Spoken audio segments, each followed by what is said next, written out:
Next theorem पढ़ते हैं। Next theorem आपका to find the equation of line of action of single resultant force. इसके पहले वाले लेक्चर में हमने इसके पहले वाले थ्योरम में हमने क्या पढ़ा था कि जो टोटल सिस्टम ऑफ इक्वेशन होता है उसको हम एक सिंगल फोर्स या कपल में क्या कर सकते हैं, रिड्यूस कर सकते हैं। उतना तक हमने पढ़ लिया था। उसके बाद में क्या पढ़ा था हमने, आपको बता भी आपको थोड़ा सा हमने क्या किया था कि ये कुछ इस तरीके का आपका सिस्टम था। हमने एक आर रिजल्टेंट लिया था जो किसके अलांग काम कर रहा था, ओ ए के अलांग। फिर हमने जी को रिप्लेस किया था, कैसे, इसके अपोजिट एक अप्लाई किया था आर इसके अलांग, ओ बी के अलांग, और उसके ठीक परपेंडिकुलर एक पॉइंट लिया था, इस ओ डैश लिया था, जो ओ डैश इस ओ बी का परपेंडिकुलर था। और यहाँ पर हमने इसको रिजल्टेंट आर को दिखाया था किसके अलांग, उसी के अलांग। बाद में हमने ये कहा था कि ये आर इस आर को कैंसिल आउट कर देगा और लास्ट में पूरा सिस्टम एक सिंगल रिजल्टेंट फोर्स किसके अलांग, ओ डैश सी के अलांग काम करेगा। और ये ओ डैश सी जो होगा, जो ओ डैश सी होगा, ये बिल्कुल इस ए बी के कैसा होगा, पैरेलल होगा। और उसके साथ साथ ओ डैश होगा इस लाइन ए बी के कैसा होगा, परपेंडिकुलर होगा। माने ये एंगल कितने डिग्री बनेगा, 90 डिग्री बनेगा। इस चीज को हमने पढ़ लिया था। और हमने ये भी बताया था वहां पर कि इस ओ डैश को इस तरह चूज करते हैं, इस ओ डैश को इस तरह चूज करते हैं कि जब हम आर इंटू ओ डैश निकालें तो किसके इक्वल हो जाए, जी के इक्वल हो जाए। मतलब कि ओ डैश की वैल्यू जी बाई आर की इक्वल हो जाए। यहाँ तक हम लास्ट लेक्चर में पढ़ चुके थे। क्या एक बार और हम पढ़े थे, एक बार और आपको रिवाइज करा दें। System of equation, so coplanar equation, coplanar forces की सिस्टम पर वर्क कर रहे हैं तो उसमें क्या कर सकते हैं, सिंगल रिजल्टेंट फोर्स में क्या कर सकते हैं या कपल में क्या कर सकते हैं, कन्वर्ट कर सकते हैं। उसमें हमने क्या किया था, रिजल्टेंट फोर्स आर जो पहले से लगा हुआ था, रिजल्टेंट फोर्स आर था जो पहले से लगा हुआ था, और उसके बाद जो जी आ रहा था, जो जी आ रहा था उस जी को हमने दो आर के फॉर्म में ब्रेक किया था। वो पैरेलल और अपोजिट थे और इस तरीके से उसको एडजस्ट किया गया था, इस तरीके से एडजस्ट किया गया था कि इसका जो कपुल की वैल्यू जो हो वो किसके इक्वल आ जाए, जी के इक्वल आ जाए। तो O dash is chosen in such a way that the value of R into O dash becomes equals to g, therefore r into o dash equals to g, और o dash और value of o dash is g by r। इस चीज को हमने पढ़ लिया था। यहाँ पर g जो था कपुल था और r आपका क्या था, रिजल्टेंट फोर्स था। फिर हमने लास्ट में ये कहा कि ये r इस r को कैंसिल कर दिया था। फिर हमने समझाया कि इसका मतलब क्या हुआ, इसका मतलब ये हुआ कि जो पूरे बॉडी पर बहुत सारे कोऑपरेटिव फोर्सेस लग रहे हैं उसको single resultant force O dash को जो वर्क कर रहा है, जो किसके लंग है, इस ओ डैश सी के लंग है, इसके लंग टोटल रिजल्टेंट फोर्स हो सकता है। और ये जो आर था, ये दो फोर्सेस किसके किसके, तो यक्स और वाई का रिजल्टेंट हमने जो निकाला था वो आ रहा था। यहाँ पर यक्स क्या था, जितने भी कंपोनेंट्स फोर्सेस के थे यक्स एक्सिस के लंग उसका सम था, और वाई क्या था, जितने भी कंपोनेंट्स वाई एक्सिस के लंग थे उनका सम था। ठीक है, तो अब करना क्या है, इसमें क्या करना है, इसमें क्या करना है, इसमें हमको ये करना है कि हमको जो ये लाइन ऑफ एक्शन है ना ओ डैश सी, इसी का इक्वेशन निकालना है। जो लाइन ऑफ एक्शन है ओ डैश सी, इसी का क्या निकालना है, इक्वेशन निकालना है। तो हम इस ओ डैश सी के लाइन का इक्वेशन निकालने से पहले जो हमने कहा उसको सबसे पहले हम समराइज करके लिखेंगे। लिखिए लिखिए, we know that a system of coplanar forces, a system of coplanar forces acting on a rigid body, acting on a rigid body can be reduced, can be reduced into a single force R, can be reduced in a single force R acting at point O dash, acting at point O dash and along O dash C, and along O dash C,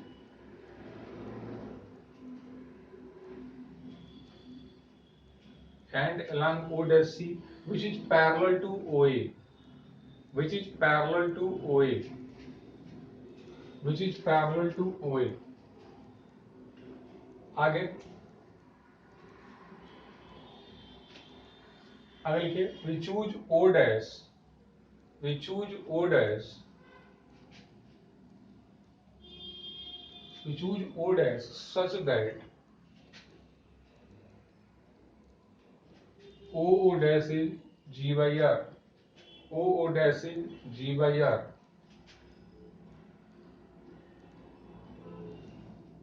Where जो R होगा वो कितना होता है, वो होता है under root में x square plus Y square, पढ़ाया जा चुका है। और जो G होता है ये समेशन होता है किसका, तो y1 x1 और माइनस x1 y1 का। तो ये वैल्यू हो गया G का और ये वैल्यू किसका हो गया, R का।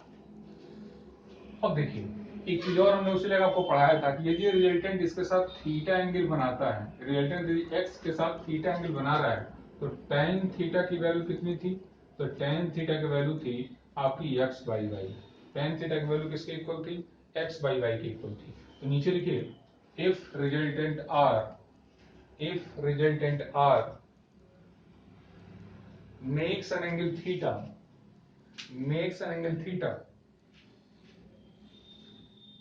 with capital X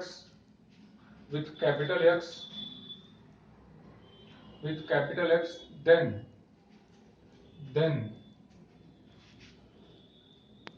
tan theta equals to हो जाएगा y बाई एक्स।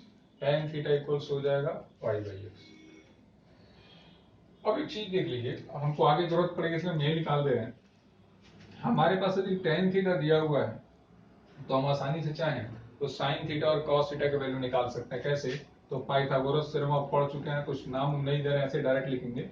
ये आपका पाइथागोरस थ्योरम के हिसाब से ये y हो जाएगा और ये x हो जाएगा। ये 90 डिग्री है, इसकी वैल्यू हो जाएगी अंडर रूट में x square plus Y square. और यदि ये एंगल थीटा है तो tan theta equal to Y by X हो जाएगा। तो इसके अनुसार यदि आपको sin थीटा की आवश्यकता पड़े, इसको और लिख दे रहे हैं, sin थीटा की आवश्यकता पड़े तो sin थीटा इक्वल टू क्या होता है, sin थीटा इक्वल टू होता है परपेंडिकुलर अपॉन हाइपोटेनस, लंब बटे कर्ण। तो ये हो जाएगा y और कर्ण कितना है अंडर रूट में x square plus Y square तो इक्वल्स टू देखिएगा y और अंडर रूट में x square plus Y square किसके इक्वल है, r के। तो ये हो जाएगा y बाई आर। तो sin थीटा की वैल्यू क्या हो जाएगी, y बाई आर। सिमिलरली जरा cos थीटा की वैल्यू निकाल लीजिए। तो cos थीटा होता है बेस अपॉन हाइपोटेनस, आधार बटे कर्ण। इसका हो जाएगा x अपॉन अंडर रूट में x square plus Y square और इसकी वैल्यू हो जाएगी x बाई आर। मतलब sin थीटा की वैल्यू हो गई y बाई आर और cos थीटा की वैल्यू कितनी होगी, x बाई आर। कहीं जरूरत पड़ेगा तो sin थीटा के ऊपर हम y बाई आर पुट करेंगे और cos थीटा के ऊपर क्या पुट करेंगे, हम x बाई आर क्या करेंगे, पुट करेंगे। इसको नोट कर लीजिए, इसको रिमूव कर दें।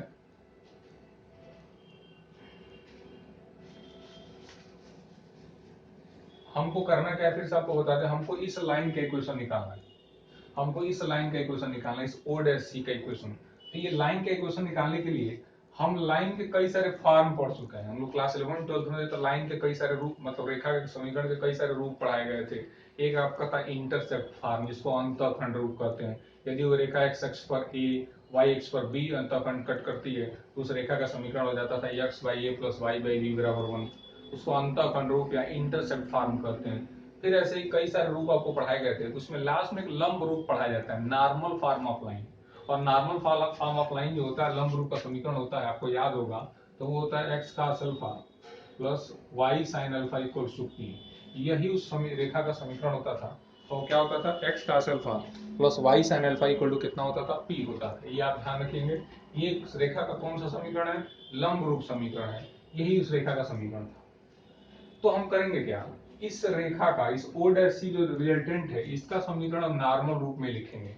लेकिन आपको हम छोटा सा एक चीज बता दें जो आपको 11 12 में पढ़ाया भी गया होगा, हो सकता है रटा भी दिया गया हो, ये भी हो सकता है कि बताया गया हो बट आपके माइंड से उतर गया हो। ये समीकरण लिखा कैसे जाता है, ये लंब रूप का समीकरण होता कैसे है, इसके लिए एक छोटा सा आपको फिगर बना दे रहे हैं, इससे आपको ज्यादा बेटर समझ में आए। जैसे देखिए होता ये है कि जैसे मान लीजिए कोई लाइन है, ये कोई लाइन है और इस लाइन का आपको समीकरण निकालना है। इस लाइन का आपको समीकरण निकालना है लंब रूप में। किस रूप में, लंब रूप में। तो समीकरण के लिए करते क्या है, ये अल्फा क्या होता है और पी क्या होता है इसको समझते हैं।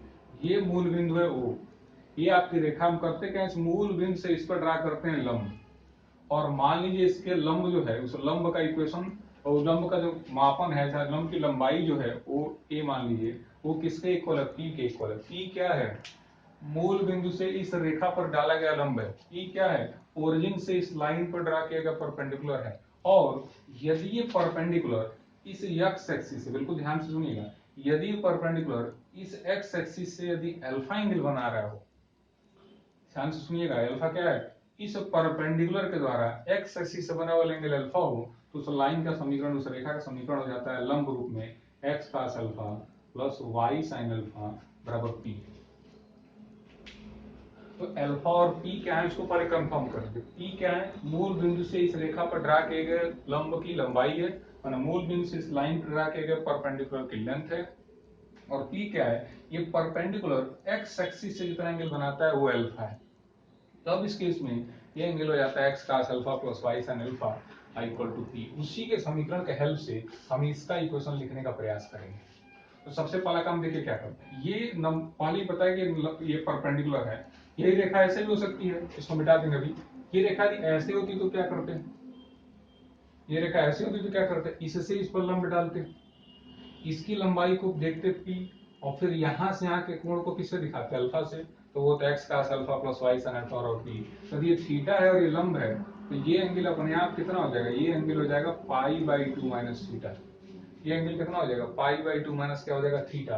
तो उसके हिसाब से भी आप लिखना शुरू कीजिए। तो सबसे पहली बात कि इसको एक्स एक्सिस से नीचे क्लॉकवाइज दिशा में कोण को लिया गया है, और जब क्लॉकवाइज दिशा में कोण को लेते हैं तो उस कोण को हम पॉजिटिव ना मान के क्या मानते हैं, नेगेटिव मानते हैं। ठीक है, यदि आप इस चीज को भी नहीं जानते हैं तो इसको भी जान लीजिए। जब भी कोण, किसी भी कोण को हम क्लॉकवाइज के डायरेक्शन में, माने घड़ी के सुई की दिशा में लेते हैं, देखिए देखिए, जैसे आप ये रेखा है और ये कोण है, इसको नापते हैं आप लोग, आप क्या करते हैं, इस एक्स से एंटी क्लॉकवाइज डायरेक्शन में लेते हैं। कभी भी कोण जो नापा जाता है एक्स एक्सिस से इसी तरह नापा जाता है। तो ये है कौन सी दिशा, जरा ध्यान से देखें तो ये दिशा है एंटी क्लॉकवाइज, और एंटी क्लॉकवाइज दिशा में कोण को पॉजिटिव। और यदि आप यहाँ से क्लॉकवाइज नापना शुरू कर दिए तो उस कोण को हम नेगेटिव लेते हैं। मतलब ये कोण यदि पाई बाई फोर बन रहा है तो आप पाई बाई फोर नहीं लिखेंगे, इस कोण को आप क्या लिखेंगे, माइनस पाई बाई फोर। कोई पूछे क्यों, तो कहेंगे कि हम एक्स एक्सिस से क्लॉकवाइज डायरेक्शन में कोण को नाप रहे हैं। जो भी एक्स एक्सिस से क्लॉकवाइज डायरेक्शन में कोण को नापते हैं उस कोण का मान को हमको ऋणात्मक लेना पड़ता है। या फिर एक और ऑप्शन है, इस कोण को नापना है कितना, तो यहाँ से मतलब पूरा घूम कर आइए तो वहां से निकालिए, तभी भी आपको उसी तरीके का रिजल्ट मिलेगा। तो मतलब ये हुआ कि ये एक्स जो रेखा है ओ डैश सी, इस एक्स अक्ष से इतना एंगल बना तो रही है लेकिन ये नीचे की तरफ बना रही है, तो कोण इसके साथ माइनस का हो जाएगा। इसी फॉर्मेट पे जरा लिखते हैं, देखते हैं कैसे इक्वेशन हो जाएगा। तो जो इक्वेशन ऑफ रिजल्टेंट फोर्स होगा, इक्वेशन ऑफ रिजल्टेंट फोर्स होगा, वो होता है कि ऐसी टाइप का x cos alpha plus y sin alpha equal to t. देखते हैं कैसे क्या होता है। तो एक्स cos अल्फा, ध्यान से सुनिएगा, एक्स cos, और ये एंगल था इसके लिए अल्फा, और यदि यही लाइन इस तरीके की थी तो ये एंगल था इसके लिए अल्फा। तो ये एंगल ये नीचे की तरफ बन रहा है तो माइनस लेंगे, तो minus of pi by two minus theta हो जाएगा। ये अभी पहला पार्ट हुआ एक्स cos अल्फा, फिर प्लस लेंगे y sin अल्फा, तो y sin और अल्फा की जगह फिर ये हो जाएगा minus pi by two minus theta. ये हो गया आपका एक्स cos अल्फा, ये हो गया y sin alpha equals to p। p मतलब इससे इस पर डालेगा लंब की लंबाई, इससे इस पर जब लंब डालेंगे तो ये लंबवत ही ना है, तो इस लंब की लंबाई हो जाएगी o डैश। तो फिर अब यही तो देखिए ना, यही तो लंबाई को माना गया, o है और ये o डैश है, तो जो ये p का मान है, ये p का मान o डैश के इक्वल हो जाएगा। तो हमने लिख लिया x cos alpha plus y sin alpha equal to p। x cos alpha, alpha के जगह हमने pi by two minus theta लिखा है ऋण चिन्ह के साथ, क्योंकि ये कोण इस एक्स एक्सिस से नीचे की तरफ मतलब कि क्लॉकवाइज डायरेक्शन नापा जा रहा है, तो यहाँ पर माइनस लग जाएगा, यहाँ पर माइनस लग जाएगा, तो ये आपका हो जाएगा x cos alpha plus y sin alpha equal to t. इस मूल बिंदु से उस रेखा पर डाले गए लंब की लंबाई होती है, और इस मूल बिंदु से इस रेखा पर डाले गए लंब की लंबाई इस क्वेश्चन के लिए ओ डैश ही पी का काम करेगा। तो हमने पी के जगह पर क्या लिख लिया, ओ डैश। अब नेक्स्ट ये माइनस है, कॉस है तो उसका कोई झंझट ही नहीं है, ये हो जाएगा x cos pi by two minus theta. क्योंकि cos ऑफ माइनस थीटा किसके इक्वल होता है, cos थीटा के इक्वल होता है, लेकिन sin of minus theta minus sin theta के इक्वल होता है, तो ये बाहर आ जाएगा minus y sine pi by two minus theta equals to o dash. जरूरत पड़ने पर याद रखिएगा sin थीटा के ऊपर वाई बाई और cos थीटा के ऊपर एक्स वाई आर बनेंगे। इसको देखिए तो ये कितना हो गया x, ये हो जाएगा आपका sin थीटा माइनस वाई, ये हो जाएगा आपका cos theta equals to O O dash, और साइन थीटा के ऊपर एक्स बाई आर, और कॉस थीटा के ऊपर आपको क्या पुट कर देना है, वाई बाई आर पुट कर देना है। तो देखते हैं, तो यहाँ पर एक्स बाई आर और वाई बाई आर भर दिए जरा, तो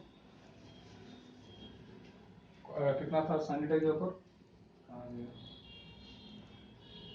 हाँ, तो यहाँ पर अभी निकाला गया था, ये आपका यक्स था, ये वाई था, और यहाँ पर था अंडर रूट में x square plus Y square, तो साइन थीटा का आपने वैल्यू निकाली थी, तो वाई बाई आर आया था, तो यक्स इंटू ये हो गया Y by R minus Y into ये कितना हो गया X by R equals to O O dash की वैल्यू कितनी थी, ओ ओ डैश की वैल्यू थी जी बाई आर, इस r से डिवाइड हो जाएगा, तो आपका इक्वेशन हो जाएगा small x into capital Y minus small Y into capital x equals to जी।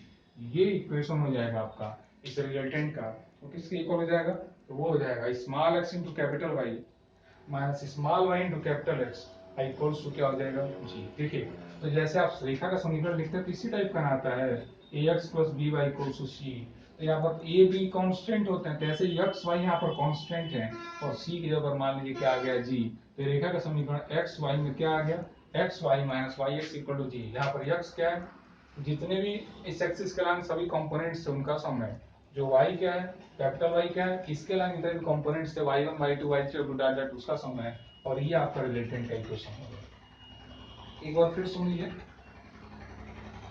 क्या किया गया है, हमको इस ओ डैश सी का इक्वेशन निकालना था, इस ओ डैश सी का इक्वेशन निकालना था, तो हमने ये कहा कि हम इसका नॉर्मल फॉर्म लिखते हैं इक्वेशन का, देखते हैं कितना आता है, तो हम नॉर्मल फॉर्म लिखना शुरू किए, तो ये एंगल थीटा जी बना रहा होगा, तो हम पढ़ चुके हैं इसके पहले भी कि जो tan थीटा तो y बाई एक्स आया था, उसके अलग हमने sin थीटा और cos थीटा की वैल्यू को क्या कर लिया था, निकाल लिया था, तो हम इसका नॉर्मल फॉर्म लिखना शुरू कर दिए, तो नॉर्मल फॉर्म हमको याद आया कि इस तरीके का नॉर्मल रूप होता है, नॉर्मल लंब रूप होता है किसी भी रेखा का, ये लंब डाले गए और मूल बिंदु से इस पर डाले गए लंब की लंबाई b हो, और ये लंब एक्स एक्सिस से अल्फा एंगल बना रहा हो, तो ये कोण होता है एक्स का alpha plus y sine alpha होती है, उसी बेसिस पर हमने इस ओ डैश सी यानी रिजल्टेंट का इक्वेशन लिखना शुरू किया।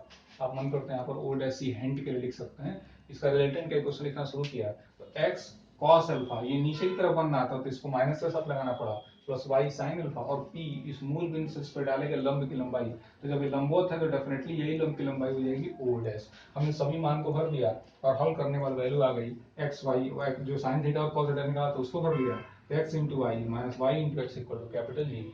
ये इस रिजल्टेंट का इक्वेशन हो जाएगा, जहाँ पर यक्स क्या होगा, यक्स होगा वो सभी फोर्सेस का रिजॉल्व पार्ट होगा, किसके नाम, किसके नाम, यक्स एक्सिस के नाम, और वाई क्या होगा, सभी पार्ट जो रिजॉल्व पार्ट होंगे वाई एक्सिस के नाम उनका सम होगा, और जी जो आपका है, जी जो आपका है वो क्या हो जाएगा, तो वो हो जाएगा sum of moment of body about working. तो ये एक्स वाई और जी की वैल्यू को निकालेंगे क्वेश्चंस में, एक्स वाई जी की वैल्यू को निकालेंगे और ला के उसमें क्या कर देंगे, पुट कर देंगे, तो ये आपका जो है वो रिक्वायर्ड इक्वेशन हो जाएगा, इस इक्वेशन को आपको क्या करना था, कैलकुलेट करना।